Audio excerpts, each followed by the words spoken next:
নমস্কার বন্ধুরা, আপনাদেরকে অনেক স্বাগতম আমার ফেসবুক পেজে। তো গতকাল বলেছিলাম, গতকাল আমার ছেলের জন্মদিন ছিল।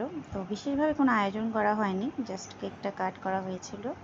যেহেতু গতকাল আমার ব্রত ছিল, তাই আমরা কেকটা শুধু কেটেছিলাম। কেকটা শুধু ওই কাটছে এবং ওই খেয়েছে, তার সাথে তার বাবা একটু খেয়েছে, আমরা কেউই আর খাইনি। কারণ যেহেতু আমরা নিরামিষ ছিলাম, তো কেকের মধ্যে তো ডিম অ্যাড করা থাকে, ওটা আর আমরা টাচ করিনি। কেকটা আজকে আমরা সবাই খেয়েছি, তো ভালোই লেগেছে, কেকটা খারাপ না। তো যাই হোক, আমার ছেলে তো হ্যাপি, কারণ আজকে তার ইচ্ছা অনুযায়ী স্কুলে সবাইকে চকলেট দেওয়া হয়েছে, তার সাথে তার পছন্দের চকলেট কেকটাও আনা হয়েছে। দ্যাটস ওয়াই সে মানে অনেক হ্যাপি, অনেক। তো যাই, বাচ্চারা হ্যাপি থাকলেই আসলে মা বাবা যথেষ্ট খুশি হয়। তো আজকে তার জন্য তার ফেভারিট ডিশ রান্না করা হবে, সেটাও আপনাদের সাথে শেয়ার করবো আশা করি। তো যাই হোক, এবার কেক কাটার পরে উনি আমাকে তার মাকে আর কি খুঁজছে যে তা খাওয়ার জন্য। তো আমি বললাম আমি তো খেতে পারবো না, তোমার বাবা খাবে। সেই জন্য তার বাবাকে রিকোয়েস্ট করলাম।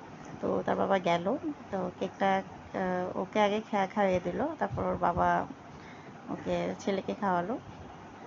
আসলে জন্মদিনে ফ্যামিলিভাবে সেলিব্রেট করলে বেশি মজা হয়। আর ওর এখনও ফ্রেন্ড সার্কেল ওরকম হয়নি। ওর ফ্রেন্ড বলতেই আমার ফ্রেন্ড মানে ওর ফ্রেন্ড, এই যে তার ফ্রেন্ড, খুব বেস্ট ফ্রেন্ড তার বৌদি। এই আর কি, এভাবেই আমরা জন্মদিনটা সেলিব্রেট করলাম। ভিডিওটা ভালো লাগলে লাইক ফলো অবশ্যই দেবেন।